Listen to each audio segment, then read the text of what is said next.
You know, I don't know if you know who this is. Liechtenstein is a big banking empire. And kind of they funded a lot of Adolf Hitler's work. And the crown prince is their king. So this is a man that I've met with and known for a number of years. I think this is dated 1994. And Hans Adam von Liechtenstein, the first time I called, I was asked to call the castle. His butler or someone picked up, and then he was immediately put on, and we talked, and he says, well, I don't want to talk on the phone too much, but we should meet. And these letters, this and you can go to the next one also. It was maybe a month later or something. It was from the castle, Vaduz, and this is the actual letters. He basically said to me, you know, let's get together. And I think he was wanting me to come to Europe, and I said, well, I'm too busy. I'm working as a doctor. And then it ended up, and although it's not reflected in this letter, he came to New York and stayed at the Four Seasons Hotel there in Central Park. And so he invited me over, and I had a meeting with him. But he says, from what I know of your assessment is correct about the group, this cabal, which is controlling the issue we discussed, UFO. I suspect they have very good reasons not to inform the public, and therefore I am highly skeptical about your chances of success. But he still wanted to meet. So I said, okay, let's meet. So this is where it's going to get into some shock and awe. I'm going 94 in July. I go up and meet with him at the Pierre Hotel, Four Seasons. And the reason he didn't think it could succeed is that he told me the ETs wouldn't allow it. They wouldn't allow disclosure to happen. I said, excuse me, we're making contact, and it's clear that, you know. He said, well, let me tell you what happened. So he was involved with a lot of UN programs and also with George H.W. Bush, the first President Bush, and a man at the UN named Perez de Cuellar, who was the Secretary General at the time. I had done briefings with the predecessor, with the one after Boutros Boutros-Ghali. And he said to me, the reason I, on the phone, told you that it wouldn't be allowed isn't that it wouldn't be allowed from the point of view of the government, but the aliens won't allow it. I said, well, that's ridiculous. I mean, since we've been talking, we've gone down to Mexico, had a craft come out. I said, they're obviously wanting to make contact if we do it in a peaceful way and not a military way. He says, well, this was attempted before you started your organization. I said, what are you talking about? He says, well, in November of 1989, in the fall of 1989, President Ronald Reagan, Mikhail Gorbachev, Perez de Cuellar, and himself, this guy, and others met on a committee, very sensitive and classified, to organize basically what I did with the Disclosure Project, to announce that we weren't alone and end the secrecy. And he said what happened is that Perez de Cuellar, the Secretary General of the United Nations, was coming back from a 3 a.m. late night planning session for this event when he was abducted by aliens from his motorcade in Manhattan. And I said, oh, really? And he proceeded to tell me the gory details of what happened. So Perez de Cuellar was taken somehow out of the motorcade onto an ET craft where he was threatened by the ETs and told, if you disclose this information, we will abduct every world leader involved, including the President of the United States.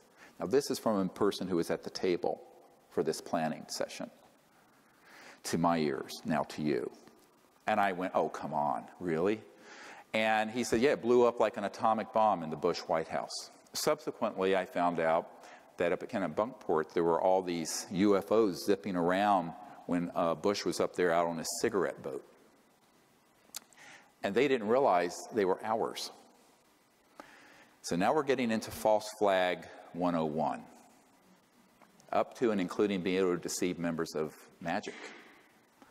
And it took me a long time to get to the bottom of this mystery. Now, people like Bud Hopkins thought it was a real abduction case. And I looked into it, and I found out that if you go back to the Roswell event, there was a red-headed sergeant who was the badass guy who threatened to kill everyone, all those ranchers who saw this thing crash. His son became a part of Magic security, this renegade group, this splinter group, who was involved with abductions and stopping leaks within Magic itself. He then went and was in the security detail that night and set up the electronics for this electronic warfare abduction of aliens. It was all a hoax. It wasn't ET at all. It was 100% military ops. And so we're going to get into this in a moment, how these operate. And so Paris de Cuellar, of course, not knowing about that end of the classified world, and I would say Papa Bush neither, thought it was actually ET. And it blew up, as I said, like an atomic bomb in the Bush White House. And Gorbachev, they pulled the plug on the plans to do disclosure and end secrecy in 1989 at the end of the Cold War. And I think it's strange that in January of 90, 2 months later, it's when I had a contact event at my house in North Carolina with an ET and that said basically, pick up what you've dropped. Do this, what you left and behind as a teenager. Pick this up again. Someone's got to pick this up. But maybe that's a coincidence. But Paris de Cuellar thought that that was an actual alien abduction. And I said, well, with Your Highness, with all due respect, there are technologies that would facilitate this kind of deception. And the military term, so you know it, is a false INW, or a deceptive INW, indication and warning. And it's basically like the Gulf of Tonkin event in Vietnam. You basically exaggerate or hoax an event that then manipulates policymakers. So this was the ultimate takedown of official disclosure, which was about to happen in 1989. Got it? 26 years ago, November 1989. So here we are in 2015, and it took a lot to piece all this together, and I began to look into what the electronics were with this and what kind of technologies they might have. And one bit of insight that the prince had, he said, so he told me that the reason he was funding the abduction groups is that he was convinced that there was an existential threat from outer space. That's been the Sub Rosa plan since the 56. And that he wanted people to hate the aliens enough to pay the blood and treasure of World War III. And he also wanted it to be eschatological, where it would result in the end of the world so that Christ would return and the good folks would go up in a flying saucer, I guess, with Christ. Now, this is what he was telling me. I'm just listening. And I'm going, whoa, this is like, woohoo. And he was completely convinced that this is what needed to happen. This sort of end of the world eschatology is the study of the end of the world event, and that's why he was putting so much money in and providing so much funding to Mack and David Jacobs and Bud Hopkins and all this. And he told me, he says, I'm going to stop funding John Mack because he's become too positive about contact, and I only want to fund people who are going to put things out there that scare people and make them hate the aliens. He said this. So I went, oh boy. Now this is connecting a dot that all of you better listen to very carefully if it's the last thing you learn today. And that is that there is an overarching agenda that was hatched in the 50s. Remember that psychological warfare document and its value? That was hatched in between 53 and 56 to create the specter of a threat from outer space that does not exist. Werner von Braun stated on his deathbed, and we have the testimony of his assistant, that and said, they will first have the Cold War, then we decided there would be nations of concern, then global terrorism. We have this testimony from before 9/11. Then that would be followed by threats from outer space. They'll start talking about asteroids and things of this sort, but the ultimate one they're going to play is the alien threat, and it's all a lie, and it's all a hoax. But in order for the lie to work, they have had to create a body of disinformation, false information, and frightening scenarios, and actual events that would be convincing to our policymakers like Reagan, convincing to the average person, and to the UFO public that consumes videos, entertainment consoles, movies, etc. And that has been the 50 to 60 year plan. Don't forget that no less a figure than Douglas MacArthur in his last address to the Congress said World War III will be interplanetary. So they have been wanting to provoke an interplanetary conflict for as long as I've been alive, and I'm no spring chicken. And, all right, so this gets into a huge problem of how people consume information and can be manipulated through fear. Because if you look at the roots of human warfare, the early days, and even today, it's people abducting a tribe's women, raping them, abusing them sexually, etc., and so on. This is all stuff that they are simulating and saying that the ETs are doing through these abduction scenarios. It is 100% being done by military special operations that are this paramilitary force.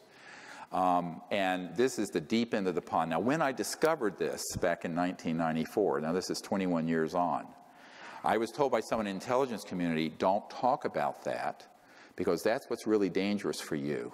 And it's also what will discredit you, and it will also cause them to hate you the most, because you're defanging their whole war plan. The next big war is not terrorism, it's interstellar. And if you expose that it's a hoax, it takes all the steam out of their plan. I said, yes, but if we don't, we're cooked, because there's no way you can have war that's interstellar and survive it. It'd be worse than mutual assured destruction, because the technologies are 1,000 times worse than a hydrogen bomb. So I said, look, we're going to have to figure out how to deal with this. And the only way I know how to do it is put the sunlight in there and let people know what the truth is. So a man came along. If we go to the next slide. And you probably have seen this. It's up on our website. When we first put it up, it had over 600,000 views. The next day, the intelligence community went in and said there were 6,000 views. By the way, if you believe the metrics on Google and YouTube, I have a bridge to sell you. It's all can be manipulated because it moves you down the search engines. So when this hit, within a couple of days, had 600,000 views. This man, William Pollock, his name is pronounced Powlick, was a man, very good man, who gave me an interview only to be released posthumously after he died. And not long, a few years ago, I got a letter from his wife, significant other, I guess, they weren't technically married, with a death certificate and a letter giving me permission, and he had passed away. And I have a lot of these, and I honor my word about keeping a confidence. So what happened is that he gave me this interview, and in it, he talks about the development of RF radio frequency chip implants back in the 70s and 80s. And when he was developing, it was totally an accidental thing that happened. He was with a company that developed it.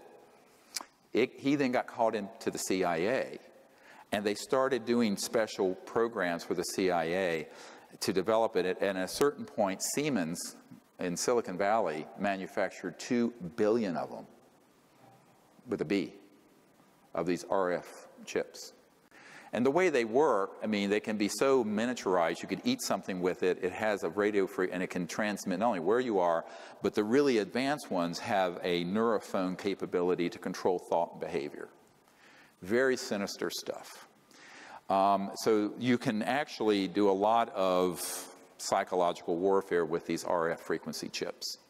Now that was the early stages in the 70s and 80s. Now you figure, 40 years later, they're more and more and more and more sophisticated. And as I've watched the whole UFO subculture sort of get involved with this whole fascination with abductions and implants, I went, yeah, but EG&G is on one of the plants is on the edge of the Area 51. They're the ones manufacturing the implants that you're taking out of these abduction victims. Absolutely. They're not coming from outer space. They don't need that. If you're interstellar, you're transdimensional. If you're transdimensional, you don't need an RF frequency plant chip to track anybody, because their technologies are way beyond that. I said, this is human, 100%. And you better wake up. And so Powlett gave us this interview, and it was one of a dozen data points that I began to accumulate. And then, not many years ago, I get a document, the next one, which is chilling. Has never been shown. It's from the Strategic Studies Institute, think tank, and it's dated 1995. And it was talking about all kinds of global security strategies. And, you can look at it yourself. Cult-programmed graduates, blah, blah, blah, who will be expected to participate in contrived UFO abduction scenarios. Listen carefully. Oh, we need the next one up. Strategic Studies Institute. Is it? I can't see the screen. Is it up? All right. So I loathe reading to people but this I will. And number 2, create a global UFO cult, which will involve, this is what needs to be done in order to actuate this false flag operation, that will involve the abduction of citizens so as to foster an illusion that this Earth is facing an extraterrestrial invasion. UFO abductees of preference will have an experience in computer technologies, since that expertise will be required in future technocratic RMA scenarios. Use of experimental drugs, holographic projection capabilities, directed energy technologies, I'll get into that in a moment, induced auditory input. These are the neurophones I mentioned that Werner von Braun said the most dangerous thing is the neurophone non-local things that can be done to make people think they're having an experience when they're not. Input experimental aircraft, well, that's just a euphemism for man-made UFOs, and special effects costuming and stagecraft, among other things, will be used to persuade the abductees of the reality of their circumstances. Official denials regarding these events will employ reverse psychology to ensure that all such denials are taken as official confirmation of an imminent and/or ongoing extraterrestrial invasion. This is the next page. UFO abductees will be persuaded to worship their anticipated ET conquerors in cult-enforced religious fashion. UFO cult networks will be controlled by U.S. intelligence to limit infiltration and ensure that dissidents do not disrupt UFO long-term agendas. Uncontrollable dissidents will be assassinated, preferably by directed energy means. Dissociative satanic cult graduates will handle all such executions, i.e., when not actively lending logical and theatrical support to UFO abduction operations. Number 3, directed energy surveillance and weapons technology of all types and caps will be used for purposes of spreading fear and confusion in the population at large under deniable circumstances, for eliminating persons deemed adversarial to U.S. national security interests, and for spotting, assessing, and manipulating potential recruits to the RMA cause. Neurocybernetics and other psychotechnologies will be used to sow confusion and hypochondria in the population. The symptoms and effects produced by these and other directed energy technologies will parallel the effects produced by various microbes, viruses, and chemical imbalances, thus compelling a large segment of society to seek medical intervention, which in turn will be a basis for their being used for medical experimentation under voluntary circumstances. Psychiatrists and psychologists will play an important role in these experiments, particularly where denying the efficacy of cybernetics, psychotechnologies is concerned. Citizens who complain of hearing voices will be used as a basis for generously government-funded schizophrenic-related brain research, on and on and on. It goes on. Now, if you're not falling out of your chair yet, what I want to tell you is that all of that has come to pass and came to pass between the 1950s and the 1970s.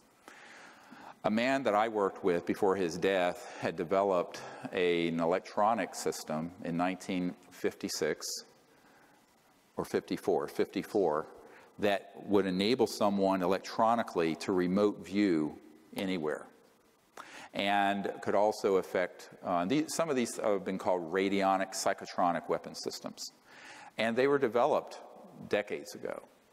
Now, how hard is it to deploy them? Not hard. They're not used every day. They're used enough to create a groundswell of conviction that there's an alien threat. So you take that capability, combine it with man-made UFOs, combine it with disinformation in general about the subject, and also certain chemicals, and you can launch an entire contagion of fear that's based on completely man-made false events. So this is the false flag event I wanted to warn you about. And people say, when is that going to happen? I said, it's happened already. It's already happened. The media, the film industry, any UFO conference you go to is going to be filled unwittingly, usually, not always unwittingly, but usually with information that is this kind of disinformation designed to create an us versus them dynamic of an alien threat. And the reason for it is that that is the only way to grow the military-industrial complex.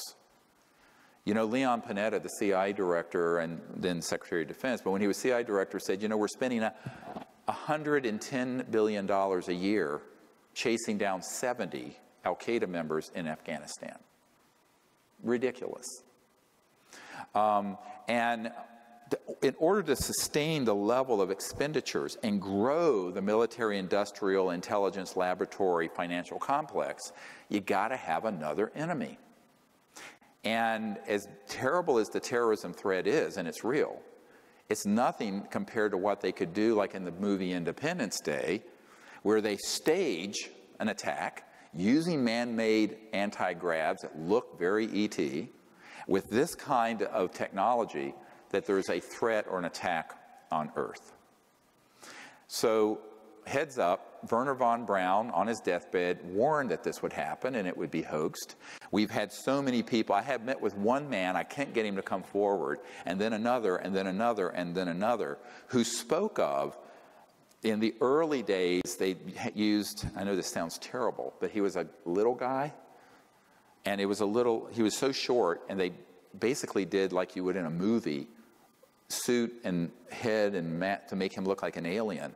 And he would be, there would be military choppers nearby, but he would be on one of these flying discs, man-made, and go in and with a chemical canister and some electronics, abduct people. And he says, oh yeah, I was on an abduction squad, it was way back, I think in the 60s. They've gotten better, and I say better, and they've become more efficient because over the decades they've developed little creatures that look like an ET. They may look gray or like a reptile or this, and they kind of walk like this. They have this robotic, weird walk, and if you look at the, I saw the video that Stan Romanek had of the one that came into his house, that basically a film company bought up in Black Shelf. Nobody has seen this. I was at his home. And the one that came into his house was exactly one of these so-called gray-like creatures. And the way it moved was this very robotic. It was so obvious that it was a biomachine. And if you go into the brain, it is physical. It has a biological component, but it's laced, the neural cortex is laced with integrated circuits. And it's completely under control of these military operatives. But he thought it was an alien. I said, well, it was an alien, but not an ET. So I use the word alien, which has a very xenophobic ring, to connote the man-made ones, and the ETs are the ones that are interstellar. The aliens that are man-made are ones that are completely under the control of these paramilitary operations. And the stagecraft, if you use the language of this Strategic Studies Institute document, is so good that it would fool anyone. The president, the CIA, you could abduct, and they did. They abducted Paris de Cuellar out of his limousine using this stuff, and he thought it was ET. And that's why they killed the initial plan to end secrecy at the end of the Cold War. Gorbachev was on board, Reagan was on board, Paris de Cuellar, head of the UN, Prince of Liechtenstein was involved, et cetera, and so on. Killed it. Now we're getting, this I know is where everyone's going, can this man have lost his mind? Every word I'm telling you is true. This is the heart of the secrecy. How do you convince people there's another